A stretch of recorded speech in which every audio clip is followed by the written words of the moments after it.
Alright, stay there. Hi, YouTube. Yeah, this is probably going to YouTube, but we're waiting for the thing. If the thing happens, I have no choice. I have to stop everything and do this. What do you mean? We're waiting. Thank you, JS, for helping us reach our goal for the Trevor Project. The piece de resistance. We have to explain the entire plot of Kingdom Hearts. I hope everybody has something to drink, something to stay warm and relaxed, because this is gonna be a long one. I warned you. I freaking warned you. In keeping with tradition, for the entire plot of Kingdom Hearts, first, we need to do some backstory. Taking a page from a good enough summary of Kingdom Hearts, we're gonna do some little tidbits that kind of need to be placed first before we can continue. The first one being that the world is split up between Disney and Final Fantasy, and these characters just exist everywhere.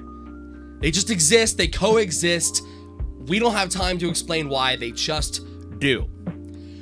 Second, if your heart becomes corrupt by darkness, your heart becomes a heartless.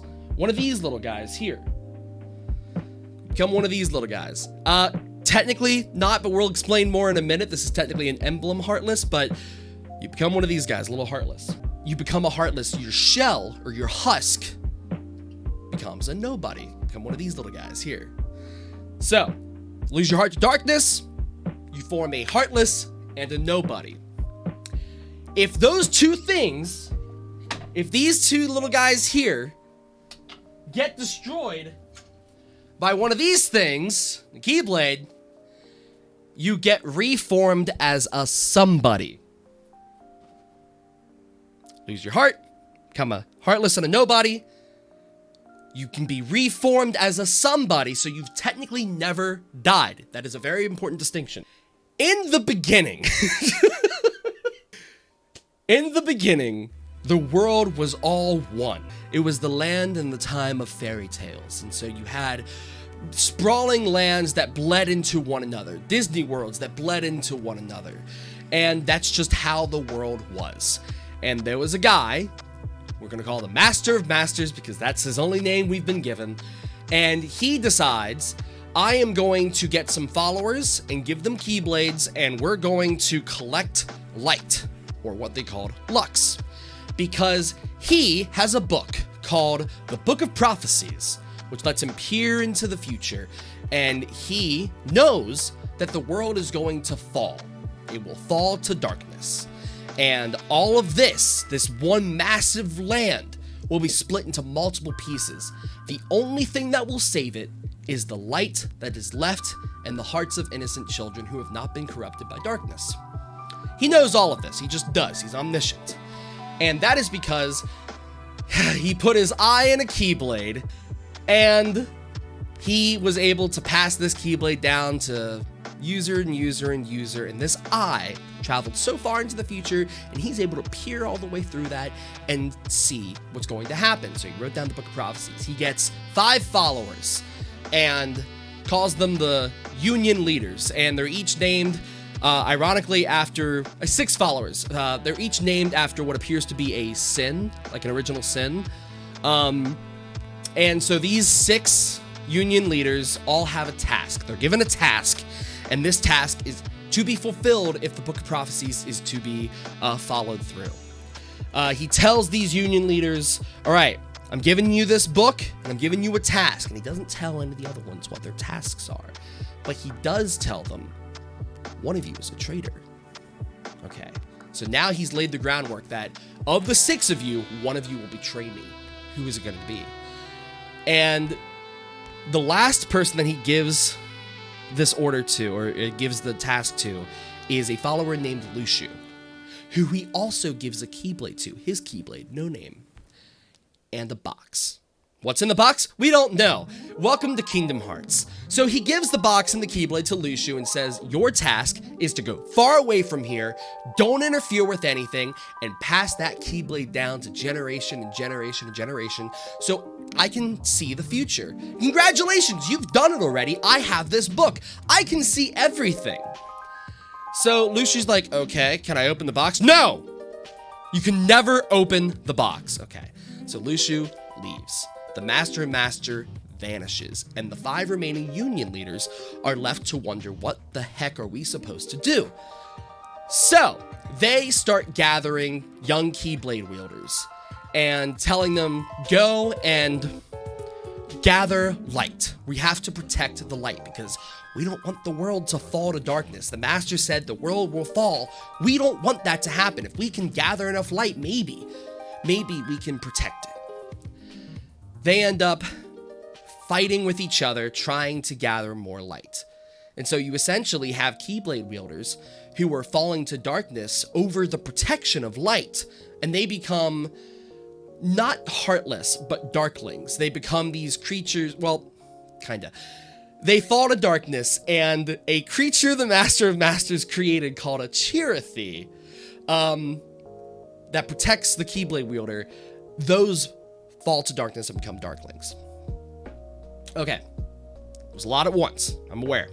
The key point of all of this back cover, what it was called back cover at the time, of the Union Cross mobile game is to lay the groundwork for basically the following. The Unions clash. They form Kingdom Hearts over their fight of light. They gather so much lux that they form Kingdom Hearts, and the world falls to darkness, just as the Master of Masters anticipated. Now, one of the other Union leaders, her name is Ava, she was given a task to gather strong-willed Keyblade wielders to be sent to the world beyond, what's going to come next. So she gathers 6 people, and those 6 people meet at the Keyblade graveyard and go to the world beyond, what they think is the world beyond. Turns out they've been taken to a data version of the world they were just in, but they don't know this. So they've this whole time been in a city called Daybreak Town, and Daybreak Town is like the hub where you can go to all these other worlds that are all connected still. The Keyblade War ends and they wake up back in Daybreak Town like, this is weird. And then they start noticing little glitches like, this is strange. We're not in the real world, are we? Brain, one of the Union leaders, the new Union leaders, finds out that yes, we are in a data version of the original world. So his whole task from this point on is to try and figure out, how are we here? Why are we here? What was the purpose of this?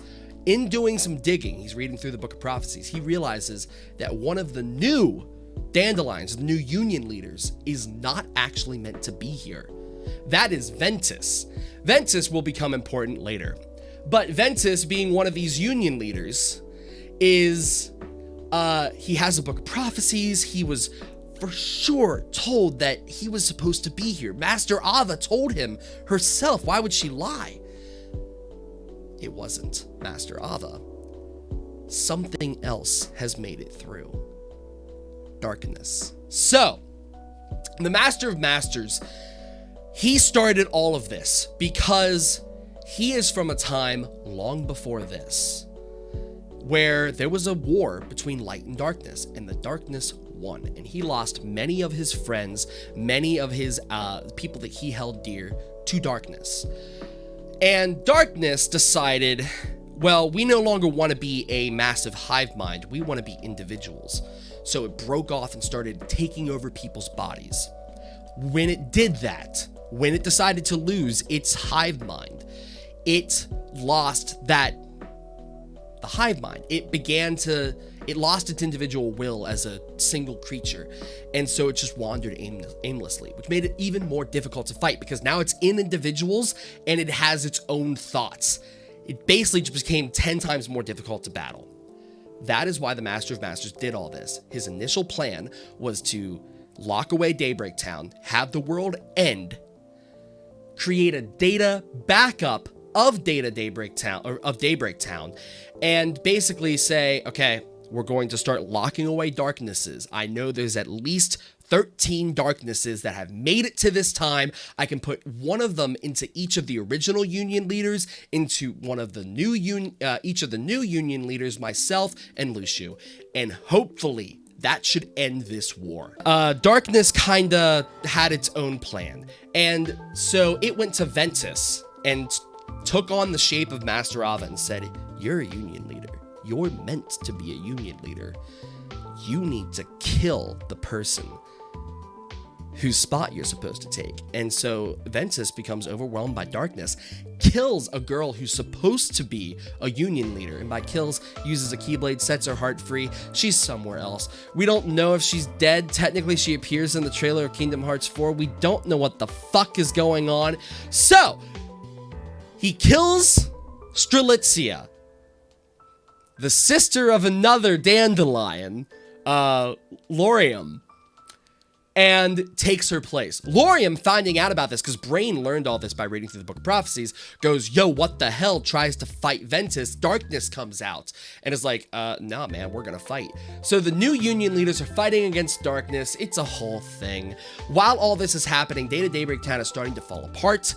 Maleficent is here. Yay! Maleficent shows the fuck up. She's been here kind of tiptoeing around. Apparently she showed up. She time traveled. Lovely. That we love a good time travel story. We're gonna get back to that. Maleficent is here, and she ends up fighting the Union leaders as well. She needs one of their, what we're gonna call arcs, to escape. So, circle back again. When building Daybreak Town, the Master of Masters built a system called arcs. These arcs could send a user shooting so fast and will blast the user into the future. In doing so, however, you lose your physical body. You're just a heart.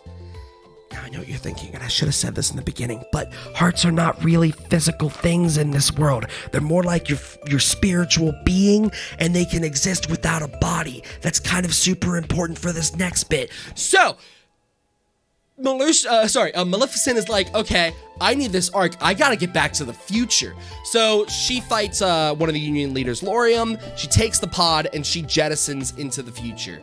We'll explain how she lives later on, I guess. The world is falling apart, and Brain's like, look, somebody's gotta stick around and send you guys to the future as well. So Brain sticks around. He gives his Keyblade to one of the other Union leaders, Ephemer. Ephemer, the player character, because you're here too, and a girl named Scald, a guy named Ephemer, and a guy named Brain, and you are all standing in a room. Brain hands the Keyblade to Ephemer and the Book of Prophecies and says, "May your heart be your guiding key." A Kingdom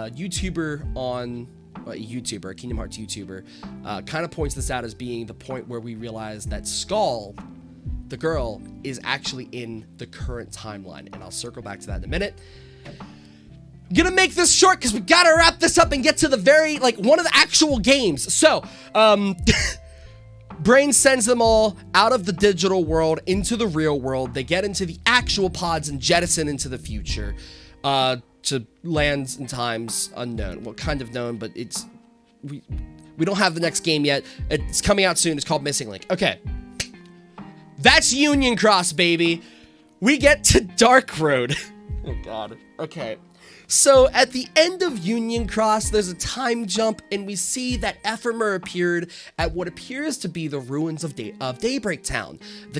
The tower that everyone knows from that game is flipped upside down and fallen in the water, and it is implied that Ephemer uses these ruins to help build a new land called Scala ad Caelum, and it is a land where he will train the next generation of Keyblade wielders. The last scene of Union Cross is Brain actually making it out of Daybreak Town, arriving in the future, arriving at Scala ad Caelum, and somebody's there waiting for him. And there's a statue of Ephemer, and he's standing in the city, and he's like, "I'm so proud of my friend. I can't believe he made it." So Ephemer is assumedly long gone at this point. We jump ahead again, and we see a man in blue. He's cloaked. He takes a baby with gray hair, and he takes him to a place called Destiny Islands. He raises him until he passes away, and the boy with gray hair is Xehanort. And we were all led to believe that the player character was reborn into Xehanort. I kind of skipped some stuff about the player character. It's not really important. Moving on, Dark Road, the other mobile game, follows Xehanort and his journey into darkness. Kinda, sorta, it kinda just cut off randomly. So, the long and short of that is Xehanort was raised on Destiny Islands, and he was told that he was the child of destiny, and he has the special ability to connect with people's hearts.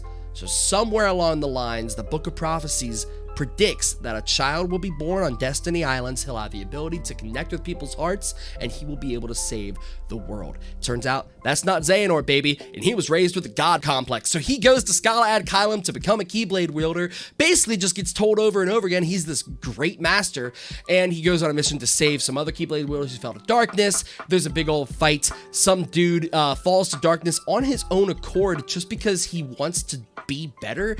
Like, it's actually a really humanizing story, and then Xehanort kills him because darkness is bad and the world must be cleansed. And you start to see where the god complex is coming back in. Xehanort's gonna go crazy. So the big takeaway is Xehanort has a friend named Ericus, Master Ericus, but they're just both Keyblade wielders at this time, and they both just have banter back and forth, and you can see where their friendship is going. Yada yada yada yada. End of that game basically just says, yeah, Xehanort, you know, kind of was raised to think that he was going to save the world. Oh, and Luxu is here. Yeah, Luxu's here. Luxu can take over appearances or bodies. We don't know. But Luxu's here. Yay. That's good. I'm sure that's going to have no effects later on at all. Moving on. Kingdom Hearts Birth by Sleep. This is a PSP exclusive game that takes place 10 years before Kingdom Hearts 1. You have Master Ericus. He is now a Keyblade Master, all grown up. He has his own place where he trains Keyblade wielders. He has 3 apprentices. Terra, Aqua, and Ventus? That's strange, because he's from like 100-something freaking years ago. How'd he get here? So, Ventus shows up when he's jettisoned forward. He shows up in the future, and he is found by somebody we assume is Master Xehanort. Xehanort wants to use Ventus as a means to extract darkness, because he has a goal. Well, the world's evil, so it must be cleansed. Well, how can we do that? Well, what we're going to do is we're going to summon Kingdom Hearts. If we summon Kingdom Hearts, we can use its power to cleanse the world. Easy peasy, right? Not so much. You need to create something called the Keyblade. Not this. This is a Keyblade. No, I'm talking the Greek letter Chi. Keyblade. You know the difference? Of course you do. You're listening to me.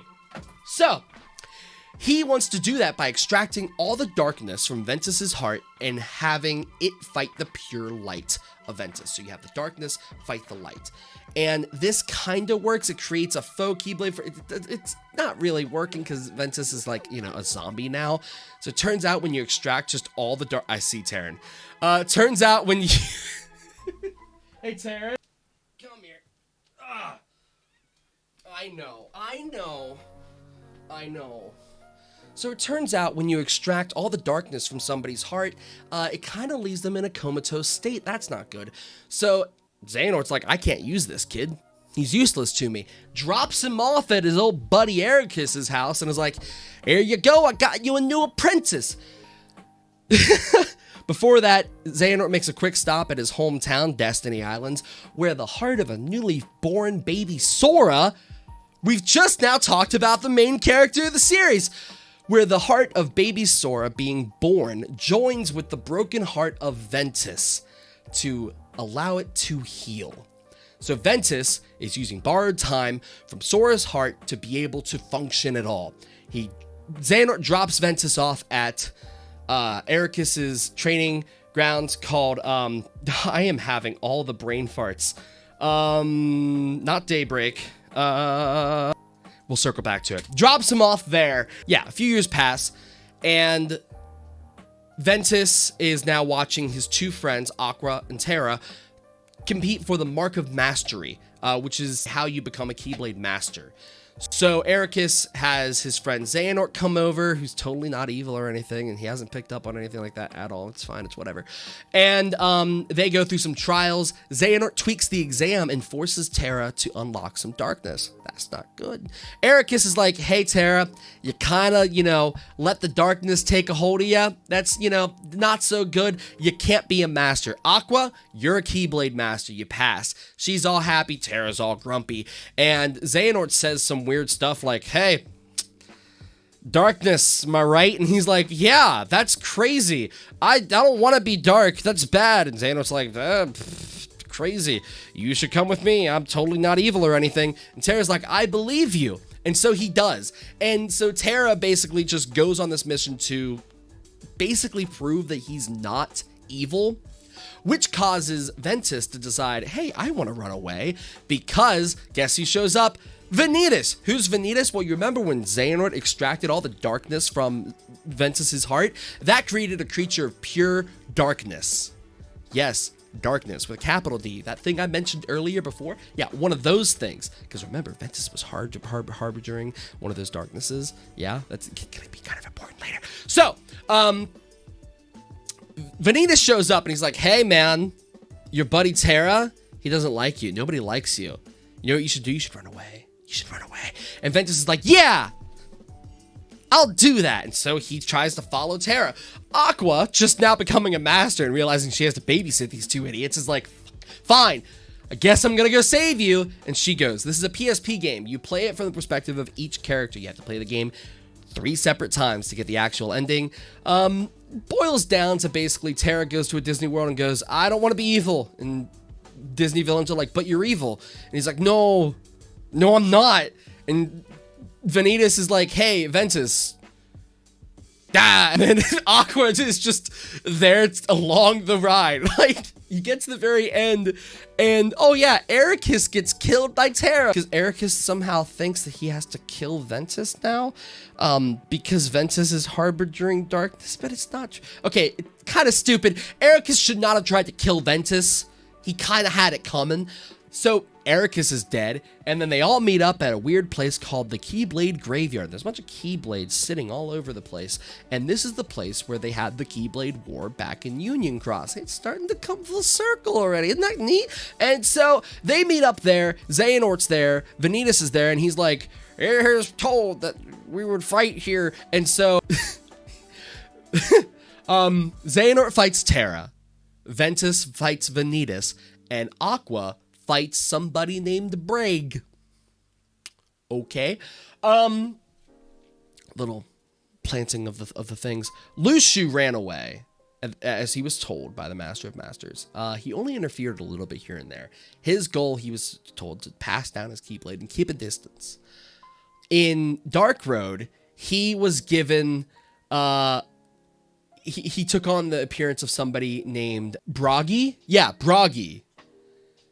And then in Birth by Sleep, we have somebody named Bragg. Anyway, so Aqua fights Bragg, Xehanort fights Terra, Ventus fights Vanitas. And the fight between Ventus and Vanitas forms a broken, because it's not a complete Keyblade that Xehanort wants to use to summon Kingdom Hearts. He does summon Kingdom Hearts briefly, and oh, hey, I'm an old guy, Xehanort says. You know what I should probably do? Because I want to be here, when the Kingdom Hearts happen. What if I put my heart in somebody else? Yeah, I had this weird ability. I can connect with people. What if I just, took over their body? That'd be crazy. Hey, Terra! Hi! And so he shoots his heart into Terra to possess him. This is where you get Terranort. So, Xehanort takes over Terra. Aqua fights Bragg, wins. Ventus lost kinda to Vanitas, but in his heart decides, I will defeat you because you don't have any friends. That's not an exact line, but it's not also wrong. Vanitas dies. He recesses back into Ventus's heart, and Ventus is comatose once again. Aqua tries to confront Terranort, who for some reason doesn't remember anything. Because after their fight, Terra vanishes. His armor remains, and you have this really dope fight where your spirit lingers in the armor, and you get to fight Terranort as the armor. So his armor remains in the Keyblade graveyard. Aqua leaves. She tries to find a place to keep Ventus. She goes back to their school where they were training, and she uses her Keyblade to turn it into something called Castle Oblivion. Basically, it's a land in between, and she puts him there so nobody finds him. She doesn't want anyone to find Ventus. After that, she goes to someplace called Radiant Garden, another world that's split apart. Oh, so at this point, I need to throw out there, the world has been separated. There is no way to get from world to world unless you have a means of travel, something that can jettison you between worlds, because normally there's no way to escape. The Keyblade wielders have Keyblade armor that also doubles as a vessel, like a ship, to allow you to travel. There's other means of travel, like gummy ships, but we'll get there. So Aqua travels to Radiant Garden because she hears some stuff that Terra's shown up there. Terra is there. He has no memory. They fight. Terra remembers everything. And so that's bad, right? So they fight. They fall into the realm of darkness. And Aqua, big brain, goes, I don't want Terra to fall to darkness. So I'm going to summon my Keyblade armor, and I'm going to use it to jettison him to safety out of the realm of darkness. Locking herself in the realm of darkness for 14 years. Smart move! Terranort stumbles back into Radiant Garden, again with no memory this time, where he takes on the name just Xehanort. And he becomes an apprentice of somebody known as Ansem the Wise, who is a scientist in Radiant Garden, studying the heart. But Xehanort is very keen on this study and starts to do some other research, specifically on how to manifest darkness. This is where we get the Heartless, specifically where you get the emblem Heartless. This little emblem here, you can't really see it, but there's a little heart-shaped emblem on this guy. That indicates that it was created specifically by Xehanort. Before that, there were just these little shadowy dudes with yellow eyes that kind of like wiggled around. That was just the regular Heartless, and there were some more powerful ones. But Emblem Heartless were created by Xehanort through his research, his bastardized research into the heart. Birth by sleep. We can move on to Kingdom Hearts. 10 years after A Birth by Sleep, you follow Sora, Riku, and Kairi, who live on Destiny Islands. They're just, 3 kids. Riku is a little bit older, so he's a bit more teenagery. Sora and Kairi are a bit more youthful. And Riku very much wants to get off the island. You see, Sora and Riku have lived here their whole lives. Kairi showed up recently. She doesn't know where she came from. She doesn't know how she got here. And she would like to explore and find out what's beyond. So they decide to build a raft. They're going to sail out of their world, I guess. Okay. And so they build a raft. Weird things start happening. Sora's having these dreams, and he's seeing this big stained glass tower that he can stand on. There's this big black creature with has a hole in its chest that looks like a cartoon heart, and it's devouring him in darkness, and he keeps having these recurring dreams. It's the day they're supposed to leave on the raft. It's extremely dark, and these little black creatures with yellow eyes and wiggly arms show up, and they start attacking. Sora's using a wooden sword. He's not doing any damage. He can't do anything to these things. He sees Riku. So he goes to Riku. Riku's talking all weird, saying something about the door has opened. Turns to Sora and outreaches his hand. Sora's like, okay, buddy, and tries to go for it, but he can't grab him. Riku's enveloped in darkness. And swoosh. Into Sora's hand pops the Kingdom Key, a Keyblade. He can use it to hurt the Heartless. Okay, he can defend himself now. Sora fights the darkness. He fights some big creature, a big creature that shows up, inevitably losing, however, and falling into a dark portal that opened above their island. Sora awakens at a place called Traverse Town, Apparently, this is a world that is just a haven for people who've lost their worlds. At the same time, Donald Duck and Goofy Goof show up in Traverse Town because they were told you need to find the key. King Mickey. Yeah, King Mickey Mouse left a note for his court magician and his court knights to go find the key. So they go to Traverse Town with their dog, Pluto, well, the king's dog. Pluto finds Sora, and after some running around, runs into Donald and Goofy, who are like, hey, kid has the key. King told us to get the key. All right, we're going to have to stick with this kid then. It's going to be important later. Their mission is to find the key. Okay. So they stick together. They're going to find Riku, Kairi, and Mickey. That's their goal. Put their hands together and they're like, yay! They get aboard the gummy ship and they start flying around Disney Worlds. I am going to skip over all the Disney Worlds because they do not matter. Moving on, about halfway through the game, and Sora comes across Riku back in Traverse Town. That's Riku. Hey, hi! It's been a while. Have you seen Kairi? No, man, but I've been looking for you guys. Say, what are you doing with these two weirdos? Oh, well, they're my friends now. We've been looking for you. Oh, I see. You see, Riku didn't end up in Traverse Town. He ended up in a place called Hollow Bastion, where Maleficent, yes, that Maleficent, is there waiting. And she convinces Riku that Riku doesn't need Sora anymore. Tell you what, I will give you power to control the Heartless and a Keyblade of your own if you just interfere here and there and basically just prevent Sora from doing whatever it is he's doing. You see, because Sora is going through Disney Worlds and he's unlocking the keyhole of each world. And what this is doing is basically preventing the villains from allowing the Heartless to run amok, because this is the only game where this happens, but there's literally a round table scene where you see all the villains sitting at a table. And so you have Oogie Boogie, you have Jafar, you have Maleficent, and they're all sitting around a table talking about bad things. And it's like, lovely. I love, chef's kiss. Only time the Disney Worlds were mildly important. Anywho, Dini, Maleficent's like, look, Sora's having fun without you. He doesn't care about you. You know, you should stick with me. And he's like, sure. Yeah, that's absolutely, let's go. And so you run into Riku and he's like, well, I'm going to do my own thing. I'm going to find Kairi. We gotta do that. And Sora's like, that's what I'm trying to do too. Why don't we just work together? Whatever. And so you keep going around Disney Worlds and you eventually find Kairi, but Riku's with her.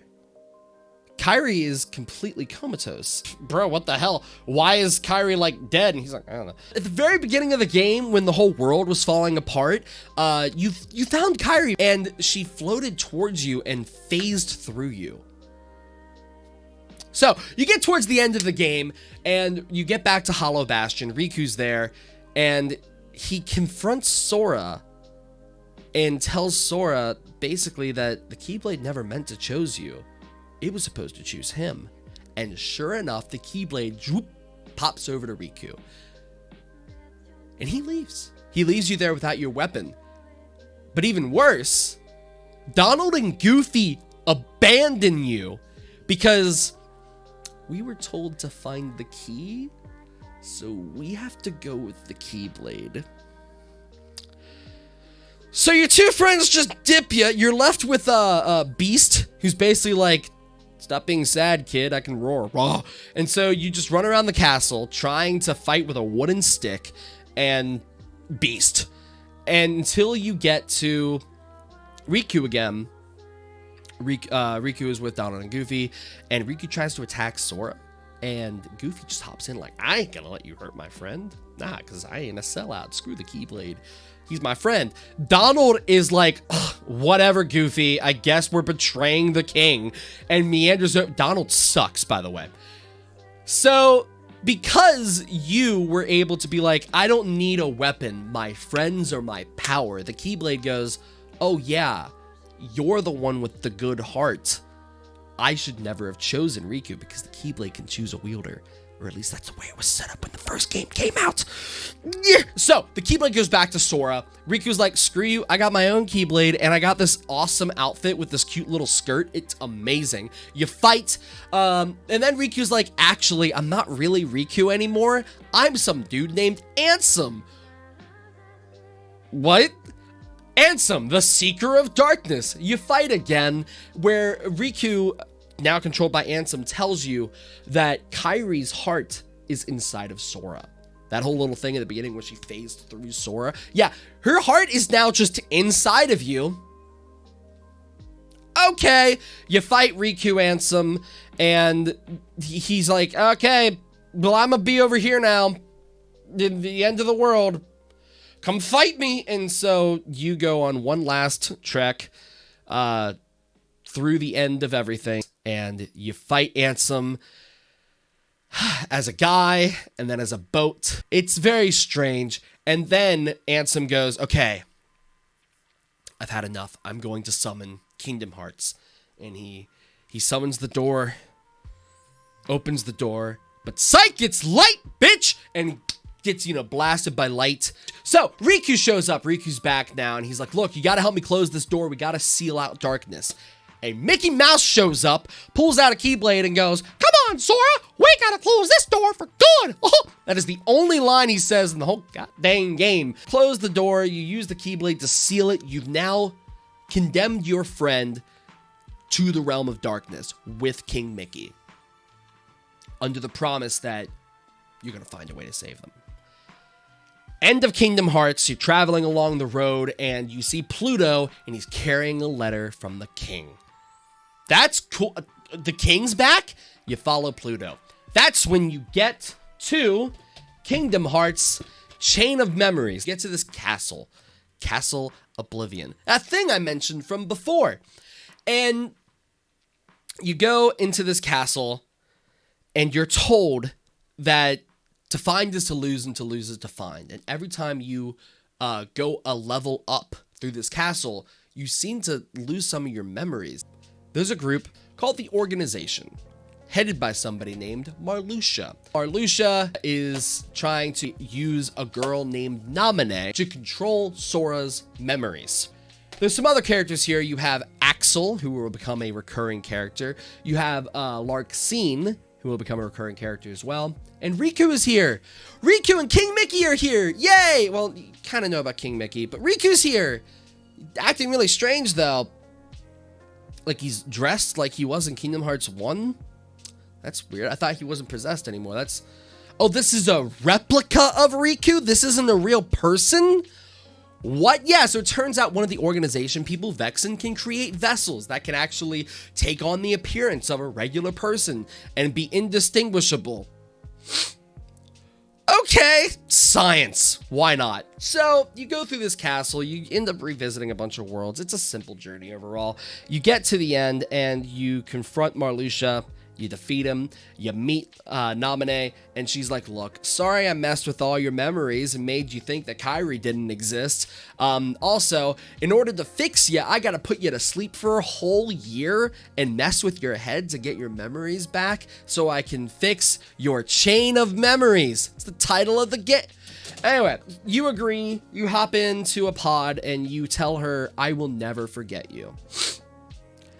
You forget Naminé. Riku, on the other hand, he's had an adventure here as well. He started somewhere else in the castle.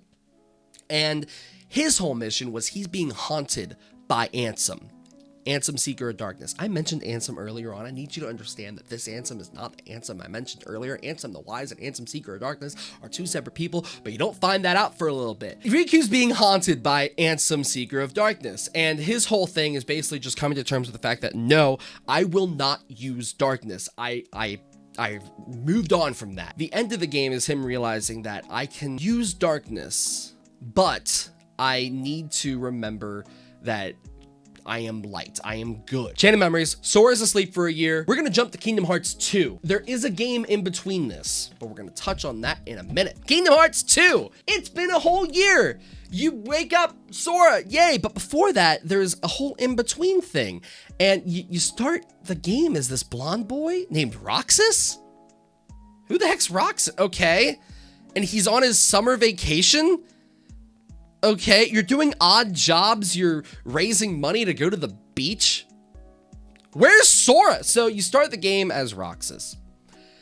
And you slowly start to see the world kind of stop making sense. Like, time will literally freeze. Some redheaded dude calling himself Axel is like, hey, we're friends. Don't you remember me? Some dude in red, that looks like a mummy, named calling himself Diz shows up. You can summon a Keyblade. He starts having these dreams and he's seeing Sora. He's reliving Sora's past game. Every day he wakes up and he sees these memories of Sora. Well, you find out Roxas is living in a simulation of a world called Twilight Town, where he's told that he has these friends. He's on summer vacation. Turns out this boy is the nobody of Sora. I kind of skipped over an important thing. In Kingdom Hearts 1, in your fight to save Kairi with Riku, you defeat Ansem. He goes to the end of the world, and Kairi's body is there, like on the ground, unconscious. And Sora goes, it's okay. I can save her. Her heart's inside me. I'll use the Keyblade and unlock my heart and free her. You do that. You save Kairi, but you become a Heartless in the process. And what happens when you become a Heartless? You do these things. So you become a little shadowy dude for like 10 minutes, and then Kairi saves you. So you're brought back. Fantastic. The rest of the game happens, yada yada. The rest of the Chain of Memory happens, yada yada. Roxas is here. Roxas is Sora's nobody. And so that's why he's kind of remembering stuff. Oh boy. So Roxas confronts Sora and basically comes to terms with the fact that I don't exist. I never did exist. You have all this stuff to live. You have so many people to save. And so he resigns himself to his fate and rejoins with Sora. And Kingdom Hearts 2 officially begins. We're going to skip over stuff. Basically, Sora comes back. He runs into Mickey. And he's like, look, you got stuff to do. Go. So your whole task now is there's all these nobodies running around, and the Heartless are back. That's strange because we sealed away the keyholes of every single world in Kingdom Hearts 1. The Heartless should be done. What's going on? And who are these nobodies? Well, it turns out the nobodies, these little fandangled guys here, they're from something called the Organization that I mentioned in Kingdom Hearts Chain of Memories. So, the organization, now called Organization 13, has one goal. They want to recreate Kingdom Hearts to give themselves hearts. Sounds like a solid plan. Kingdom Hearts is the heart of all worlds. Nobodies don't have a heart. They can't feel. They can't discern emotions. They want to be whole again. Yeah, why not just summon the most powerful entity in all of existence? I'm sure things will be fine. Sora is going around world to world. You get to the halfway point of the game. You go back to Hollow Bastion. Well, Hollow Bastion was fixed now, and it's Radiant Garden, that place I mentioned from Birth by Sleep. And you run into some old friends there. You have this big old fight with about 1,000 or so Heartless, and you demolish all of them. Then the ball drops. The organization has been using you, because every time you kill a Heartless, that released heart is being captured by them to form an artificial Kingdom Hearts. Woo boy. So you basically have just been told that everything you've been doing has been helping the enemy. Oh, golly gee gosh, that sucks. So while you're in Hollow Bastion or Radiant Garden, you do some other digging around and you find out some important information. That guy, Ansem, that wasn't Ansem. Ansem was a scientist in Radiant Garden. Ansem's actual name is Xehanort, because Ansem Seeker of Darkness is Xehanort's Heartless. The leader of Organization 13 is his nobody, and his name is Xemnas. So, halfway through Kingdom Hearts, you find out all that fun stuff. You keep doing the game, though, because you can't not save people, so you keep killing Heartless, just remembering every time you do, you're helping the organization reach its goal. So you keep going through all of this until you finally get to a place called the world that never was. But before you get there, you run into Axel again. And you're being surrounded by hundreds of nobodies. And it looks like you can't get out of this fight. Axel shows up and he saves you. And then as Axel is dying on the ground, he looks at you and goes into this whole spiel about how you remind him of a friend and how this friend was the only person that he ever liked. And like how Sora reminds him what it's like to feel anything. Apparently, before Kingdom Hearts 2, Roxas and Axel were good friends. We'll get back to that. So you get to the world that never was. You make your way through a gauntlet of battles with the remaining organization members. There's only like 5 or 6 of them because Axel apparently kind of killed the rest of them in Chain of Memories. Ooh. So you go through this gauntlet. You kill a bunch of nobodies. You unlock their hearts. Because you're not killing people, you're setting them free. So you get through, you end up fighting Xemnas, but before you get there, Riku shows up. Oh, it's Riku! Hi! And you rescue Kairi because the organization captured Kairi to like tell Sora, you gotta kill all the Heartless or we're gonna hurt Kairi. So you go, you rescue Kairi, you reunite with Riku. It's this nice, touching, tender moment, and Ansem the Wise is here. Diz from before with the mummy stuff. And he's like, look, I came here because I want to help and I need to atone for my sins. I'm going to use this device to digitize Kingdom Hearts. Sounds like a solid plan. Whoops, blows up in his face. Ansem the Wise is gone. And Riku no longer looks like Ansem. He looks like himself again. Yay! Finally, for the first time since Kingdom Hearts 1, all 3 of our main characters are together again. It's great. Riku can wield a Keyblade, Kairi can wield a Keyblade, and you can wield a Keyblade, and you beat some ass all the way up to the top of this tower where you fight Xemnas. You, King Mickey, and Riku go on this big ass fight. Psych, it's just you and Riku because Mickey done fucked up. And so you go on this big old fight. You fight Xemnas as a big old conglomeration of all the organization using every single one of their unique weapons. You fight him as a dragon, and then you fight him one-on-one in this in-between world. He shoots thousands of lasers at you, and you're spamming triangles so goddamn fast to try and deflect them all until finally you defeat Xemnas. A door opens, and you walk through, and you're in the realm of darkness. Sora and Riku are resigned to their fate, realizing they've saved the world of light again, and they're resigned to just be here. A bottle washes ashore. Riku picks it up, opens it, and hands it to Sora. It's a letter from Kairi. What are the fucking odds? We don't care about that now. Sora reads it, and then a door to light opens. They walk through. It swoops them down to Destiny Islands, where they're reunited with their friends. When Sora looks into Kairi's eyes, he sees Naminé, her nobody, and looking back is Roxas. Everyone's together again, and it's a glorious tale, and you're like, man, it looks like everything's wrapped. Psych, motherfucker, we got more games. So after Kingdom Hearts 2, we had 3 titles that came out, and that's when we got Birth by Sleep, we got Coded, and we got another game, 358 Days Over 2. That is the actual title. If you say it otherwise, fight me. We already went over Birth by Sleep. That was the prequel. Time to go over 358 Days. So, in between Chain of Memories and Kingdom Hearts 2, there's a little bit of gap of what happened with Sora's nobody, Roxas. He wakes up with these kind of he's super foggy. He can't even speak. And he's found by Xemnas. Xemnas recruits him and says, look, your new name is Roxas. It's just Sora with the letters rearranged and an X. So he gives him a new name and says, you're now part of this organization. Takes him back to the world that never was, where Roxas just wandering around, just like, meets Axel, and Axel's like, look, I'm gonna be your friend. You're not saying words, but screw it, we gotta do missions. And so their whole life is just doing work for the organization. Sometimes it's killing Heartless, sometimes it's retrieving things. It doesn't matter, you're just doing a job over and over again. This game was played on the DS, and it was super monotonous, but there's a really good video by King K, and he puts it really well, that this game feels like work because it is work. You're doing work for an organization you don't want to work for. Also, you can get these little glimmers of hope through the cutscenes when you meet your friends. So as Axel and Roxas hang out, they start to develop a friendship.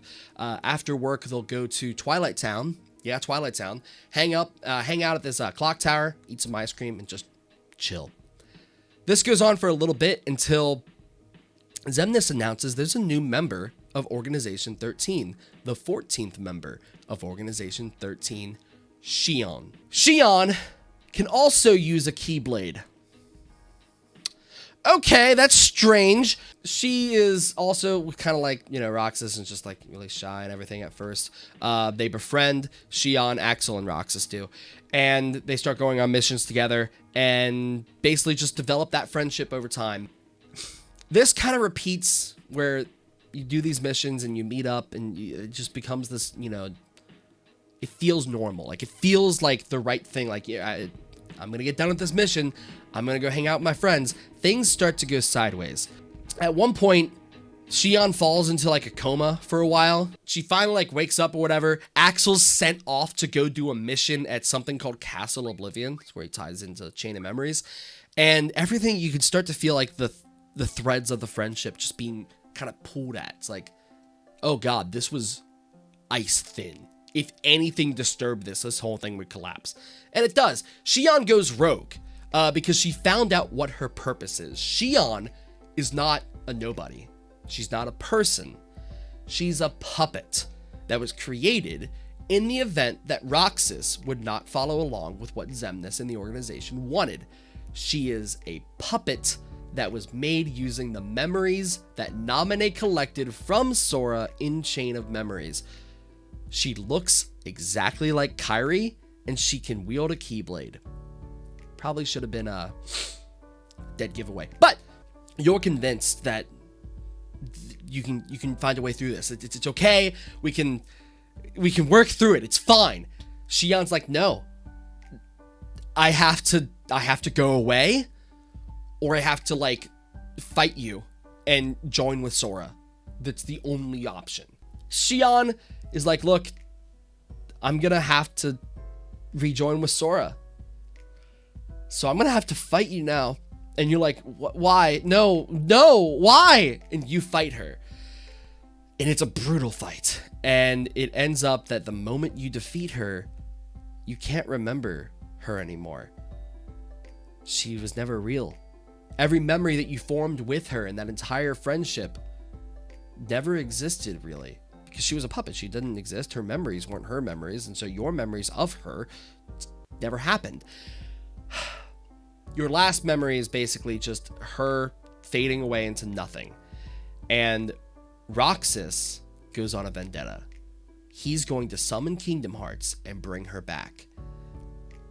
He abandons the organization. Axel even tells him, if you do this, they're going to kill you. And he's like, I don't care.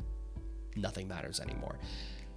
Riku has to put a stop to this. He cannot let Roxas go on this journey of self-destruction because he's just going to die. So Riku steps in. He's like, look, you gotta chill. You can't. And Roxas is like, screw you, man. And they fight. He nearly kills Riku or defeats Riku, but Riku taps into the darkness, takes on the form of Ansem, and captures him, takes him back to Twilight Town to be put into the computer and digitized and put into a fake Twilight Town where he can be recompleted with Sora. That's 358 days. I said it would be quick. It wasn't exactly quick.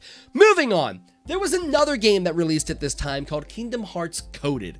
All you need to know from this game is that Jiminy, yes, Jiminy Cricket. I forgot about Jiminy Cricket. This whole time since Kingdom Hearts 1, Jiminy Cricket has been your like note taker for the entire series. He's just been on this ride throughout the entire thing, and he's had to write down fucking everything you do. I feel so bad for Jiminy. He's literally just watched Sora get fucking murked 4 or 5 times now, and he's like, oh shit, here we go again.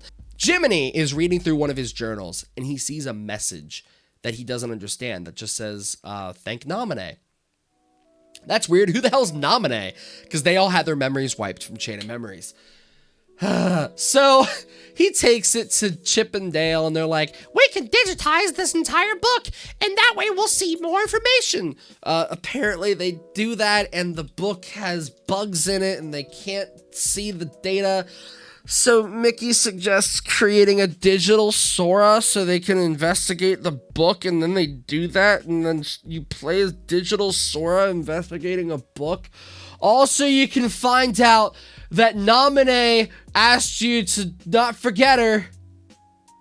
We already fucked! The most important thing to take away from Coded is that you can digitize a book and access that information. Something that may be useful in the future. Potentially. We still don't know. The next chronological game in the series after 2 and all those side games that came out was Dream Drop Distance. So, Sora is back on Destiny Islands with Riku and Kairi. They get a letter. That letter tells Sora the events of Coded and that, hey, you got some hearts that are kind of in you. Be careful about that. And Sora's like, yeah, okay. So they get another message to go back to Yen Sid, the person who trained Mickey Mouse, because it's time for Riku and Sora's Mark of Mastery test. That same test Aqua and Terra took with Ericus. So they go to Master Yen Sid. I'm not even going to touch on the fact that his name is Disney spelled backwards. Anyway, they do the Mark of Mastery exam. Except when they do the exam, Yen Sid tells them that they need to go awaken all the sleeping worlds that were plunged into sleep during the events of Kingdom Hearts 1 and 2.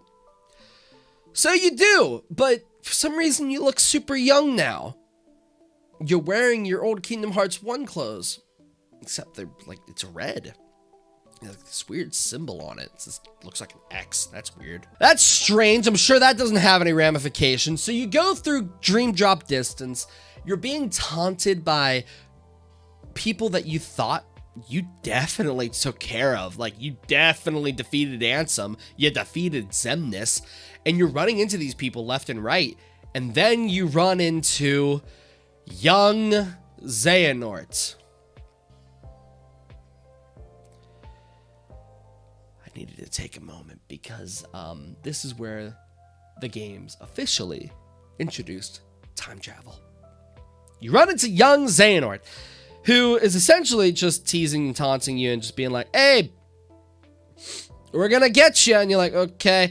So I feel like now's a good point to explain how time travel works in this game. I kind of touched on it briefly at the very beginning.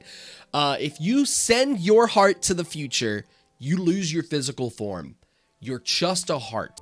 And that's only if there's somebody there who knew you were there, if you had a medium to take over, i.e. a body or a form of some kind. Additionally, if you send your heart back, you can only go to a previous incarnation of yourself. Xehanort, the guy from the first game, from Birth by Sleep, he's like, hey, the Organization 13 didn't work out. It didn't work out when I tried to extract the darkness from Ventus and make the Keyblade. What if I just formed an organization of people who had my heart? So I'm going to do that. So he goes around and he gathers versions of himself from different time periods to create, this is the actual description from the game, the real Organization 13. The organization's new goal is to interfere with Sora's exam and use him as another vessel. Because Sora has had so much stuff happen to him that he's starting to just, it's all just kind of caving in. That message that he got from Chip and Dale where they're like, hey, we went over this journal and man, you got some stuff going on. Yeah, that's all coming back. And Sora nearly loses it, nearly falls to the darkness, and nearly becomes a vessel for Xehanort. He's saved by Riku, Mickey, and Axel. Now going by Lee, because you didn't kill him, you just reformed him. So Lee, his actual name, he stops in and he's like, hey, got it memorized, because that's his catchphrase or whatever. And then he saves Sora. The organization, they all fade back to their time because you can only do this if everything's exact. And, well, the plan fell apart. Xehanort, old man Xehanort's like, don't matter. We're going to meet again. It's already written. We'll meet again, probably. And so the whole, everything goes back to normal. Riku saves Sora. Riku gets the Mark of Mastery pass. He is now a Keyblade Master. Sora fails because he nearly fell to darkness. That is where we leave off on Dream Drop Distance. Oh, and Lee can summon a Keyblade now, so he's a Keyblade wielder. Sure! Kingdom Hearts 0.2 Birth by Sleep, a fragmentary passage is released. Essentially a tech demo. This game explains what happened to Aqua, that girl, from 2 hours ago.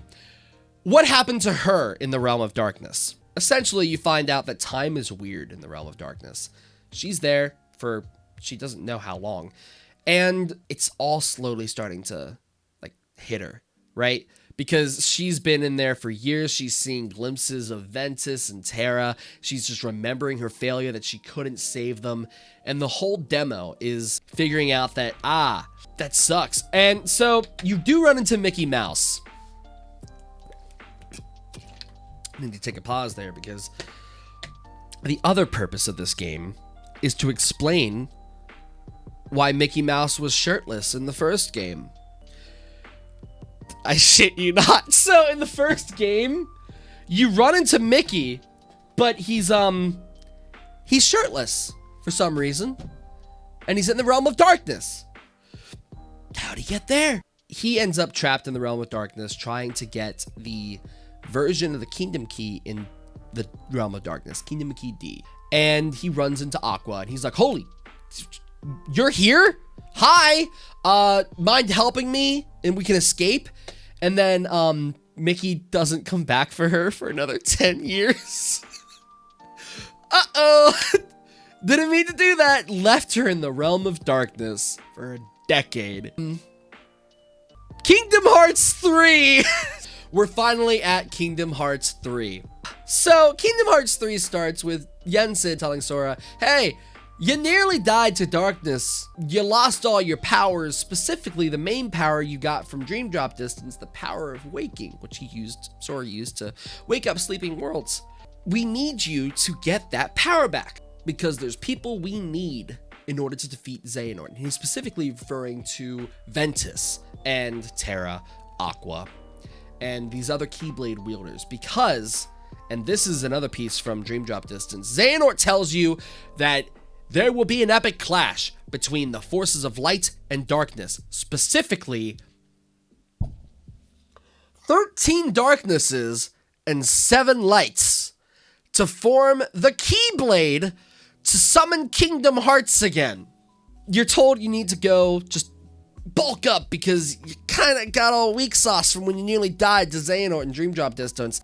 And then you get to 3/4 of the way through the game and you rescue Aqua from the Realm of Darkness because Sora literally goes, what are we doing? He literally turns to the camera and just goes, I'm sorry, let's go do game now. You go to the Realm of Darkness, you save Aqua, who at this point has been so corrupted by darkness, she nearly norks herself.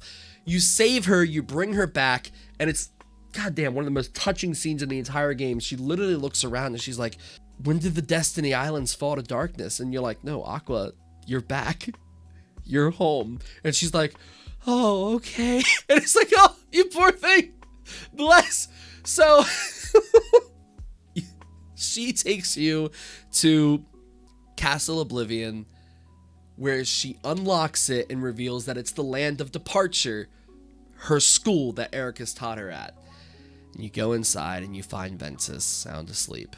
You use the power of waking because you've had it all along.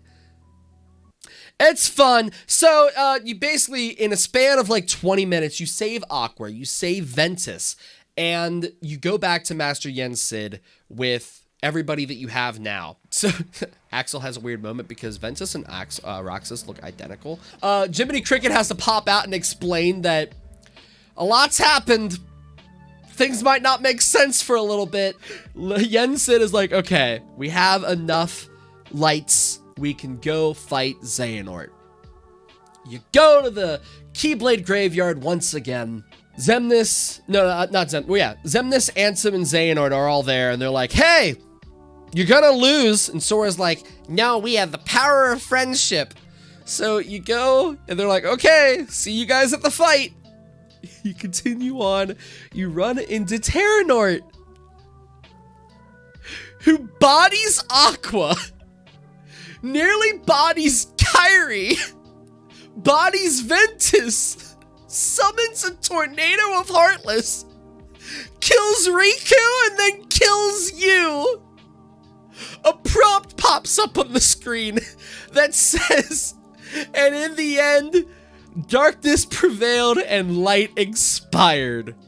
The screen stays black for just long enough for you to be like, is this fucking it? Everyone died. Everybody's dead. Sora is at a place called the Final World, where Chirithy, that little thing from the beginning, way back when I was talking about Union Cross, shows up, and he's like, oh, you're back. What do you mean back? And he's like, oh, you've been here before. Every time you've died in the game, every game over the player you have had in the game, canonically, now is a moment that you died, but were brought back. Chirithy looks at you and goes, I can't do it again. You're here now. And you're like, no!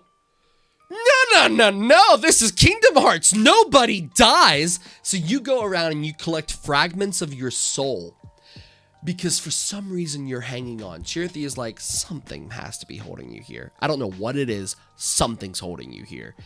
And you collect enough fragments of your being and you reform as a physical thing, because before you were just kind of floating around as an ethereal like object. You reform and Chirithy's like, look, I guess if you want to go back, you're gonna have to, like, break the rules of everything. So Sora uses the power of waking once again to go back in time, but doesn't follow the rules of time travel because he remembers everything. And he uses the power of waking in such a way that he essentially causes a paradox where he exists in both the state in which everybody died and a state in which he saves everybody. So you go through, you find this Heartless that's gathering all the hearts of your fallen friends, you save all their hearts, and you go back to the point in time where Terra is about to kill everybody, and Lingering Will shows up. Turns out that while you were dead, Naminé, she decides to contact the Lingering Will and have him interfere with Terranort. So Terranort fights his armor, and so that fight happens. You still have to fight the Tornado of Heartless, but instead of being bodied by this massive wall of darkness, all the Keyblades in the Keyblade graveyard summon around you, and you see an image of Ephemer from Union Cross, who asks if you need a hand. And you're helped by the Keyblade wielders of Union Cross, and you see usernames of actual people who played Union Cross as they protect you from this darkness wave.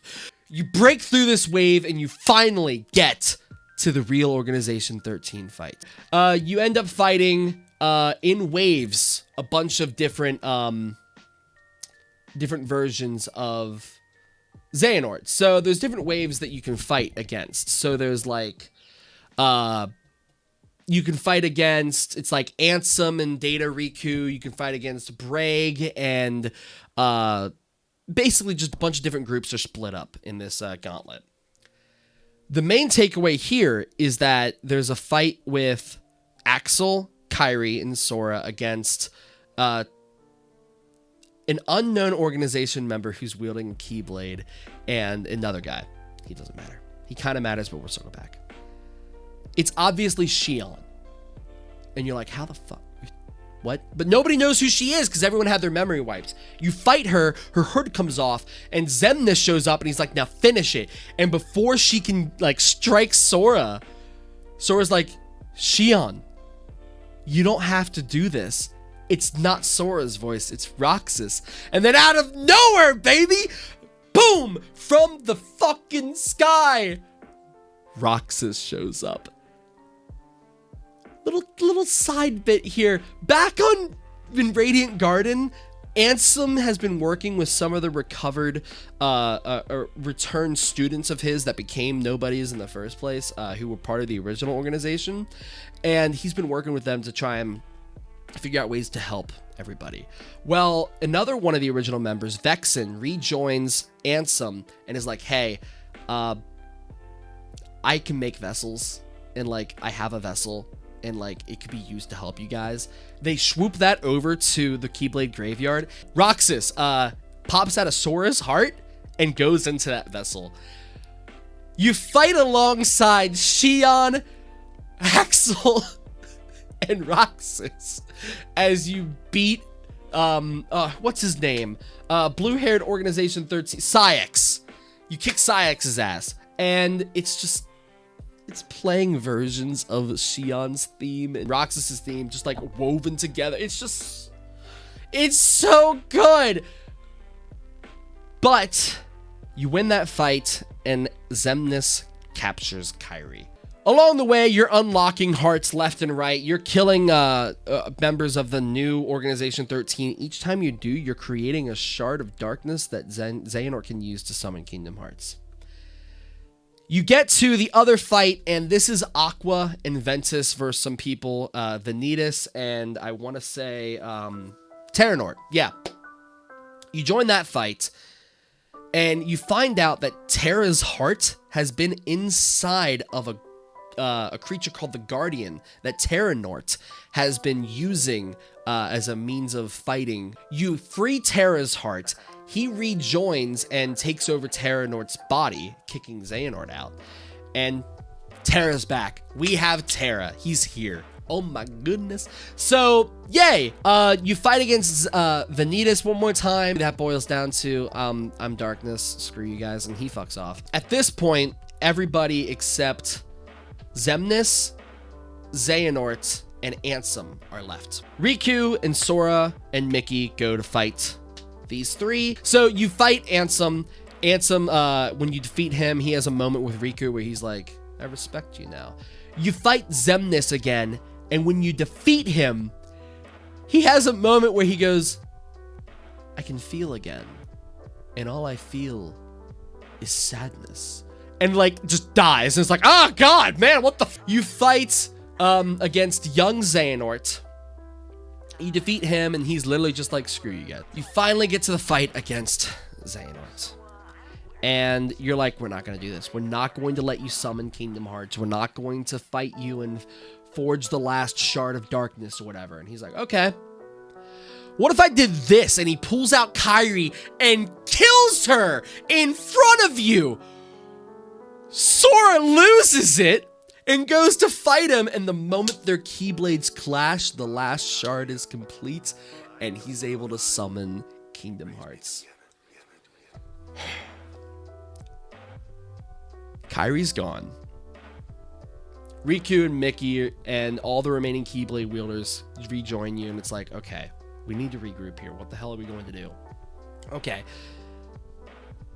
Xehanort might be inside of Kingdom Hearts, but we can use his own methods of time travel against him, and we can travel directly into his heart.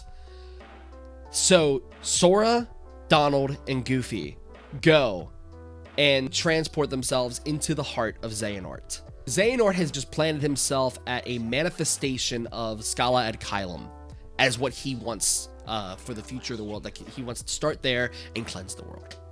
While the remaining Keyblade wielders are trying to figure out how do we deal with Kingdom Hearts appearing, because holy shit. So You go into Xehanort's heart and you travel to Scala Ed Kylum where you fight Xehanort. He turns into a goat for a little bit. He summons all the remaining members of basically the parts of his heart that were all of the real Organization 13. You fight them again, and then you have a one-on-one. You kick his ass, and all the Keyblade wielders show up. And there's this nice little heartwarming scene where Ericus pops out of Terra's heart. That's a long story because Ericus never died. He just planted his heart inside of Terra. Ooh, boy. He pops out and he's like, Xehanort, you're good. And Xehanort's like, you know what? I am good. And they float away to Kingdom Hearts Heaven. That's the end of the game. And then Sora goes, you know, it's been a journey. But Kairi's gone, so I'm gonna use the power of waking one last time to go save her. Mickey looks at you and goes, you'll die. And he's like, okay. And so he goes to save Kairi. That's all covered in the DLC of Kingdom Hearts 3 called Remind.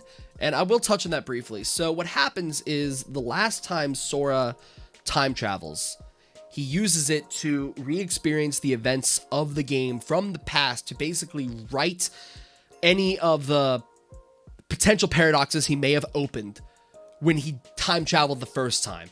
So you see the events of Kingdom Hearts 3, the end of it at least, from another perspective. You get to play as the Keyblade wielders as they're protecting Sora as he takes care of Xehanort, and you help rejoin with Kairi and take on Xehanort one last time. You can also fight as Kairi for the first time, and it's super satisfying. Sora saves Kairi. Everyone is at home on Destiny Island. Everybody. You have Saïx, who's now back as Isa, his former self. Axel. Roxas is hanging out with Axel and Xion. Ventus is hanging out with Aqua and Terra. And Sora and Kairi are sitting on a tree, staring off into the sunset when Sora vanishes. Kingdom Hearts Melody of Memory is a rhythm game that came out for the Switch, PS4, and Xbox One. It explains what happened directly after Kingdom Hearts 3. So, after Kingdom Hearts 3, everyone's trying to find Sora because, well, he's gone. Kairi goes back to Radiant Garden and decides, I'm going to go to sleep for an entire year while you scour my heart for any information you can find on Sora. A whole year passes, and all they find out is that Xehanort mentioned something to her when she was a kid. Because, remember, Kairi's not from Destiny Islands. Kairi is from Radiant Garden. Kairi just showed up on Destiny Island one day. And now we know why. So when she was a kid, she was captured by Apprentice Xehanort. Xehanort knew at the time that Radiant Garden was going to fall to darkness. He kind of opened, Pandora's box by studying the heart, and he's like, we're screwed. We need the help of a Keyblade wielder. When he became Terranort, he lost the ability to summon his Keyblade. He takes Kairi, who he knows is a Princess of Heart, and he puts her in one of the pods. The pods from Union Cross. Puts her in the pod and says, you're going to jettison out of this world, and your heart will lead you to a Keyblade wielder. But if you end up in a place that is neither made of light nor darkness, but somewhere on the other side, abandon your search. We have failed. She wakes up like, hey, I remember something. And she explains all this to Ansem the Wise. He's basically like, somewhere on the other side. That doesn't make any sense. Well, Riku shows back up. Riku, yeah, he's also been searching for Sora. So in Remind, you get to actually meet the Final Fantasy characters because they weren't at all in Kingdom Hearts 3. You go on this little journey where you play through data battles. All Riku knows is that he keeps having dreams and he sees a city and he feels like somebody's watching him, and it's just this massive city with really tall buildings. And it was shown at the end of Kingdom Hearts 3, and it is basically a recreation of Shibuya. Like, the legit Shibuya. Okay, that's strange. Whatever. And at the... Okay, hang on. I need to rewind a little bit. So in Kingdom Hearts 3, when you go to the Toy Story world, there's an in-game video game called Verum Rex. And Rex, the dinosaur, he thinks that Sora is a character from that. You see this game plastered everywhere. There's a main character, and his name is Yozora. And he kind of dresses a lot like Riku. He has silver hair. He has one blue and one red eye. And he wields a weapon that kind of looks like a Keyblade. He's Noctis, or a stand-in for Noctis. This goes back a long time ago when Tetsuya Nomura was in charge of a game called Final Fantasy Versus 13. He got kicked off of that game. And so this is kind of pulling in elements from what would have been his version of Versus 13. So going back to Kingdom Hearts Melody of Memory, Riku shows up and he's like, look, I've been having these dreams. I'm seeing tall buildings and I feel like I'm being followed. And Kyrie's like, great, we have information too. And then the freaking fairy godmother from Cinderella shows up and she's like, I have information too. There's one more key you need. She takes Riku and Kyrie to the final world again and finds a random heart that's there. A heart that you could interact with in Kingdom Hearts 3. This heart apparently does not belong to this world. It just doesn't belong here. If you talk to it in Kingdom Hearts 3, it tells you, my heart, my name, my physical form, they were all taken from me and replaced with another's. And if a person who's very dear to me were to find out that I was gone, they would be very distressed. But their name has been changed. Their physical appearance has been changed. And it kind of leans into this idea that Noctis was taken away from Nomura and changed into another version of Noctis, but not the version that he created. You on the same page with me there? This will make sense in a minute. So Fairy Godmother talks to her and says, where are you from? And she goes, I'm from a place called Quadratum. It's got these really tall buildings. And Riku's like, I'm having dreams of that place. And they're like, can you take us there? Riku uses her heart to travel out of the world of Kingdom Hearts, out of this reality, and into a new reality, or something that Ansem the Wise calls unreality.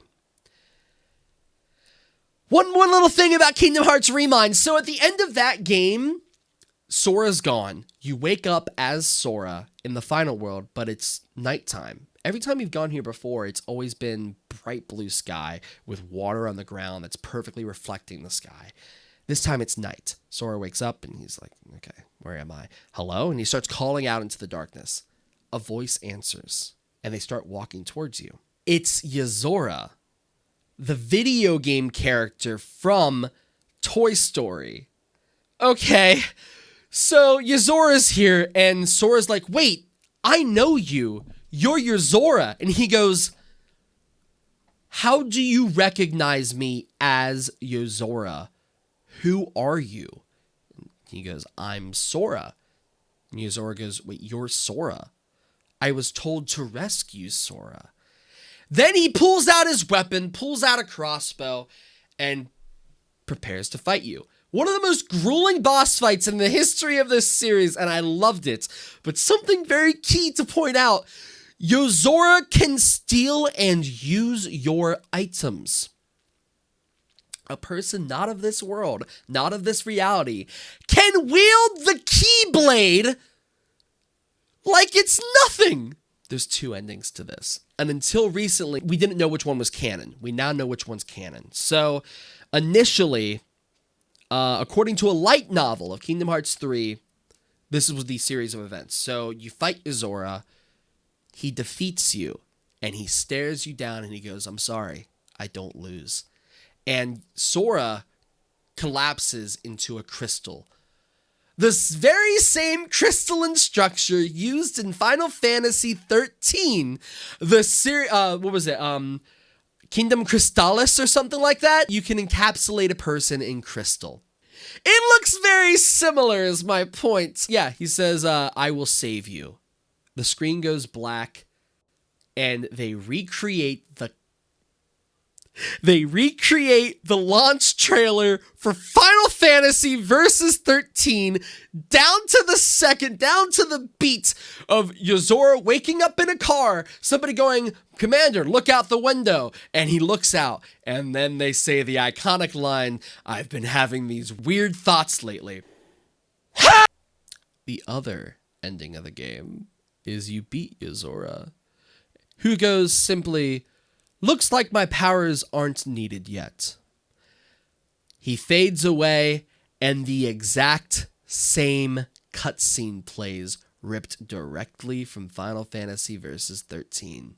So here's where we are. The trailer released for Kingdom Hearts 4, and it shows Sora in Shibuya with Strelitzia, the girl Ventus killed back in Union Cross. And she explains that this can be considered an afterlife of sorts.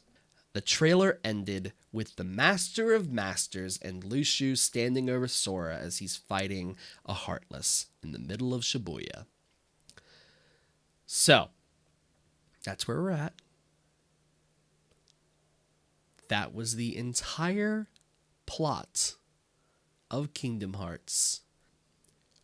Are there any questions? Thank you guys for watching, and a huge shout out to our stream for helping us reach our charity goal.